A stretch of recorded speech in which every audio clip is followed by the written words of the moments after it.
Buenas noches, les doy la bienvenida a esta sesión a nombre de la Sociedad Mexicana de Oncología. Agradecemos al presidente, el doctor Quintero, por darnos la oportunidad de tener esta sesión del día de hoy de médicos residentes, la cual abarcará los temas sobre tumores raros en la edad pediátrica. ¿Por qué hablar de los tumores raros en pediatría? Si bien sabemos que todo tumor raro se va a definir como aquella tumor que tiene una incidencia menor de 2 casos por millón. ¿Y cómo estamos en México? De acuerdo en un estudio reciente que está por publicarse también, que es un estudio multidisciplinario que se realizó del 2007 al 2017, en el cual hubo una colaboración de 12 centros hospitalarios. Se vio que la neoplasia más frecuente fue el cáncer de tiroides, que aproximadamente representaba el 29%, y en segundo lugar teníamos a los tumores gonadales no germinales, en tercer lugar el cáncer de colon y el melanoma. ¿Y cómo está la sobrevida en México? De acuerdo a este estudio, aproximadamente el 90-91% a sobrevida global. Entonces, sin más, vamos a empezar con el primer tema, que será el melanoma. Está a cargo de la doctora Yasmín Aide Gómez Domínguez, que es residente de segundo año del Hospital Infantil de México Federico Gómez.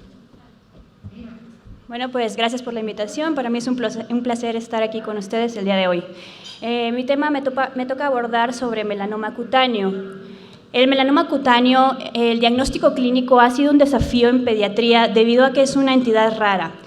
Otra de las complicaciones es que las características histológicas son imitadas por otras neoplasias que también son frecuentes en pediatría. Y es común que se realicen diagnósticos erróneos en pacientes que tienen melanoma. La Organización Europea para la Investigación y Tratamiento del Cáncer realizó un análisis retrospectivo en el cual reporta que de 100 lesiones que originalmente se habían diagnosticado como melanoma, 60 se confirmaron como melanoma y 42 se reclasificaron como benignas. Es por esto que el melanoma cutáneo tiene el riesgo de subdiagnóstico y sobrediagnóstico. Subdiagnóstico, minimizando las lesiones hiperpigmentadas, retardándose el diagnóstico y tratamiento, y de sobrediagnóstico, tratando lesiones que son benignas. El diagnóstico precoz sigue siendo la forma más confiable para tratar el melanoma y otros tumores cutáneos. Como parte de un poco de incidencia, el melanoma cutáneo, como les menciono, es un tumor raro, ocupa menos de 3% de incidencia del cáncer en pediatría y esta incidencia aumenta en el paciente adolescente de 15 a 19 años, ocupando el 7% del cáncer.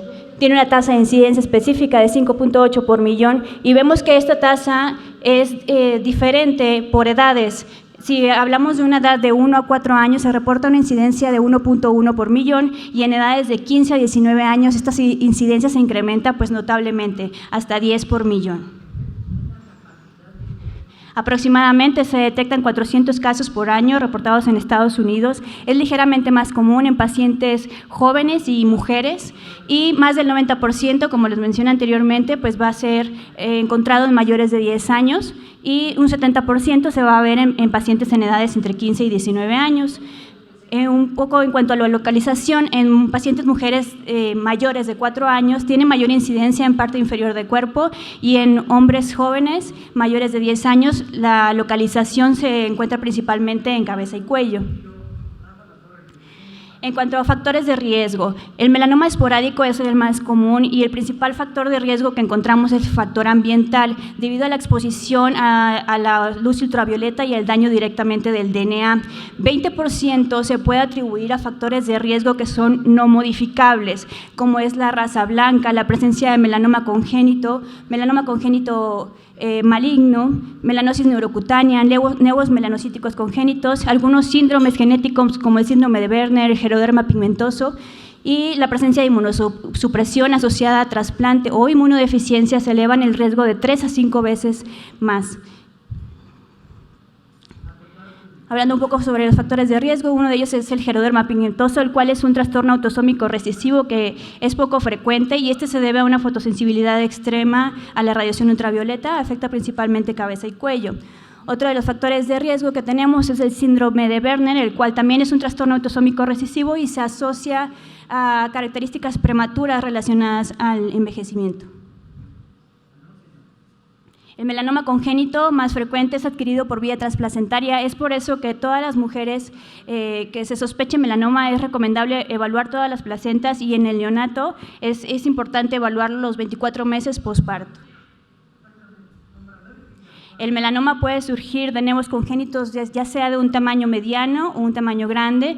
La principal localización es en cuero cabelludo, y es importante saber que de acuerdo al tamaño del melanoma se eleva el riesgo. A mayor tamaño, mayor es el riesgo, reportado en la literatura, que aumenta 0.7%. Otro de los factores de riesgo son los nevos melanocíticos congénitos gigantes, en los cuales se elevan 5% el riesgo de desarrollar melanoma, y esto también está asociado a que mientras mayor sea el tamaño del nevo y mayor número de lesiones satélites, pues confiere mayor riesgo de melanoma, y esto se asocia principalmente a la mutación en el RAS.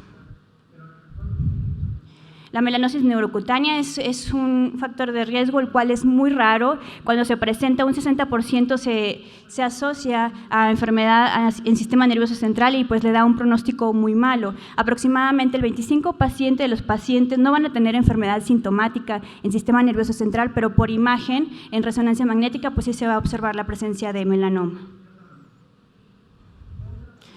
Los factores genéticos se asocian de un 8 a un 10%, están ligados a las mutaciones en la línea germinal CDKN2A y ciclina 4, y esto se asocia a los casos principalmente de melanoma familiar. Otro de los factores genéticos es la mutación en el gen BRAF.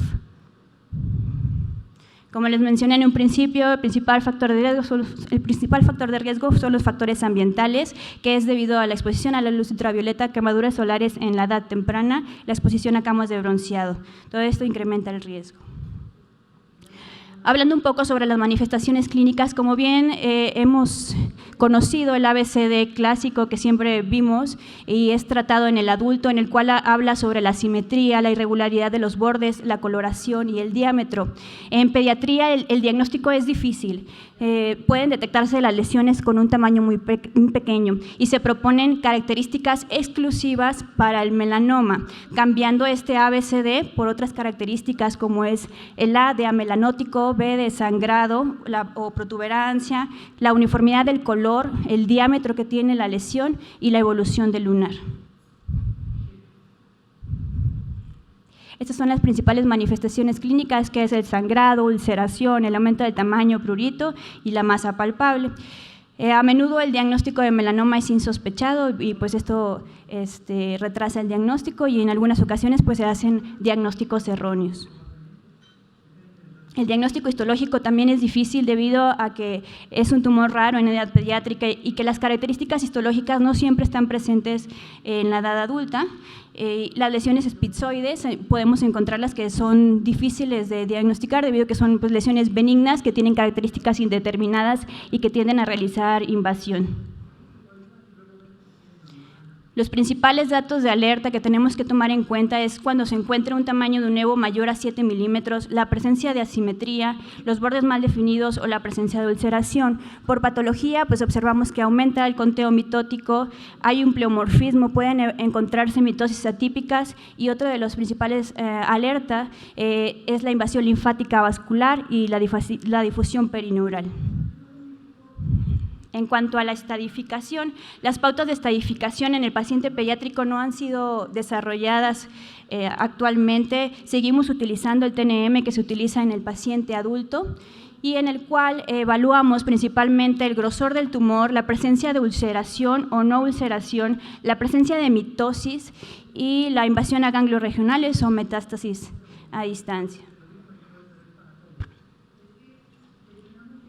Para simplificarlo un poco, la enfermedad localizada se encuentra en etapa 1 y 2, evaluamos el grosor del tumor, la presencia o ausencia de ulceración y la tasa mitótica. En la etapa 3 vemos que ya existe un compromiso ganglionar, y en la etapa 4 hay una enfermedad metastásica. Existe un consenso en el cual se llegó a un acuerdo en que las recomendaciones terapéuticas para el melanoma infantil deben de mantenerse igual que para los adultos. Sin embargo, tenemos que considerar la respuesta al tratamiento y la toxicidad que ésta implica en el paciente pediátrico.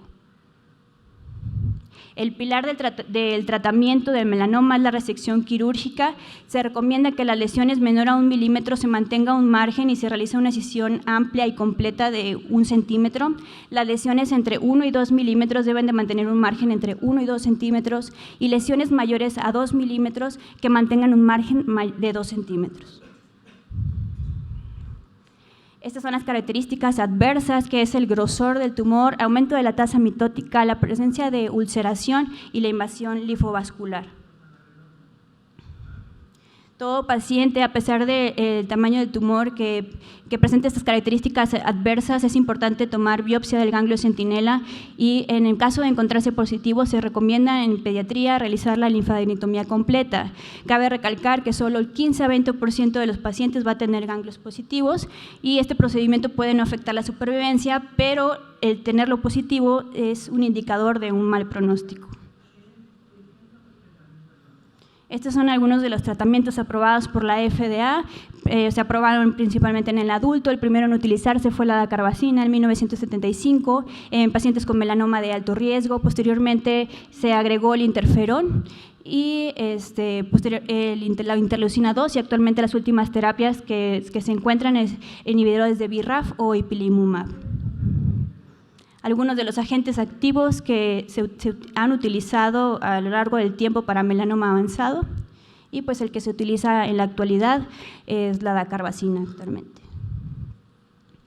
En cuanto a tratamiento, se utiliza el interferón pegilado.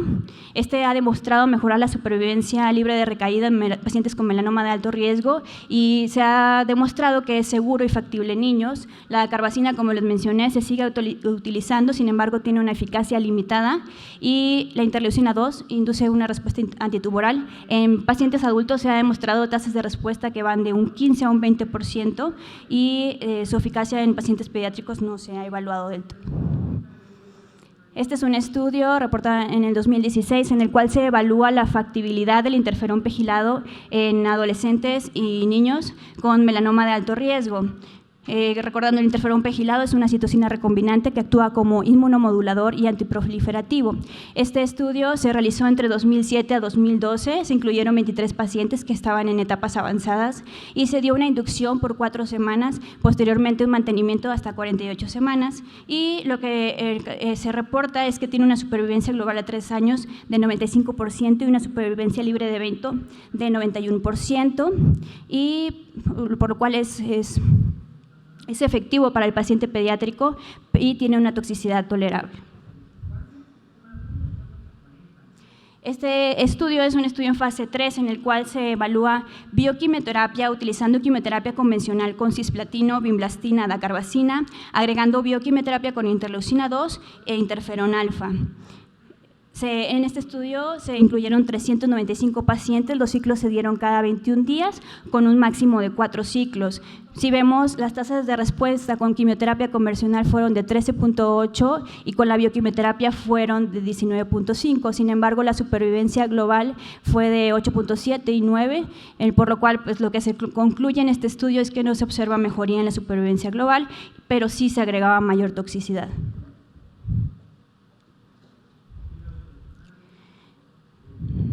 Este es un estudio en fase 3 en el cual se trata de dar sorafenib como segunda línea de tratamiento agregando a la quimioterapia convencional con carboplatino y paclitaxel y pues en etapas avanzadas, en etapas 3 y 4 de melanoma.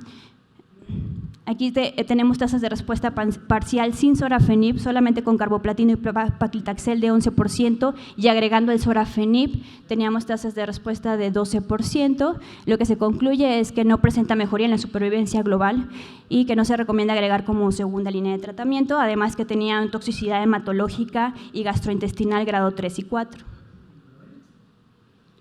En cuanto a las nuevas terapias de tratamiento, se encuentra el ipilimumab, que es un anticuerpo monoclonal en el cual existen datos limitados sobre la eficacia en pacientes pediátricos y los inhibidores de BRAF, el cual tiene pues, resultados alentadores en pacientes adultos, pero en niños pues, está en estudio. Este es un estudio en fase 1 publicado en el 2018, en el cual es un estudio que se hizo multicéntrico y se utilizó en pacientes con melanoma de alto riesgo, en pacientes de 12 a 17 años, si vemos eran adolescentes. Como era un estudio fase 1, solamente pues el objetivo era monitorizar la toxicidad limitante de dosis, además de determinar la dosis máxima tolerada.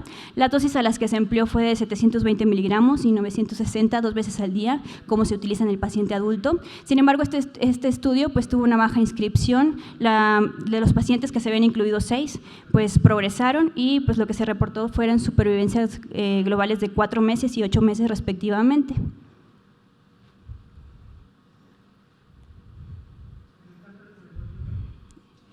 Y este es otro estudio acerca del ipilimumab, publicado en el 2017. Es un estudio en fase 2 que se aplicó en pacientes adolescentes con melanoma de alto riesgo y resecable. Recordando, el ipilimumab es un anticuerpo monoclonal, el cual se une al antígeno 4 del linfocito T citotóxico, bloqueando la regulación negativa de las células T, aumentando la respuesta inmune antitumoral.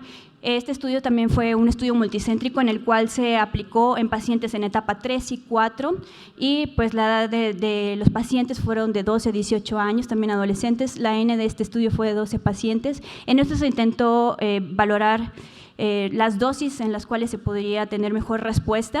A algunos se les dio 3 miligramos por kilo cada 3 semanas por 4 dosis, en otros a 10 por kilo cada 3 semanas por 4 dosis. Lo que reportan en este estudio también, pues que tuvo una baja inscripción. De los 12 pacientes que habían ingresado, 10 discontinuaron tratamiento, 4 por eventos adversos, y 6 por eventos adversos y 4 por progresión. La supervivencia global que se tiene de este estudio a un año fue de 75 y 62% respectivamente con ambas dosis. Y pues es comparable con la supervivencia que teníamos en el adulto, que era de 45%. Para cerrar, las tasas generales de supervivencia van de 87 a 95% en todas las etapas. Si separamos de acuerdo a la enfermedad, ya sea localizada, se reporta una supervivencia del 95%, en enfermedad regional 70% y en enfermedad metastásica va de un 10 a un 50%. Aquí tenemos cómo la supervivencia se va modificando de acuerdo a la etapa en la que se encuentra el paciente. Y por último, la supervivencia también se modifica de acuerdo al sitio donde realiza la metástasis, ya sea afectando un órgano visceral o no visceral. Listo, gracias.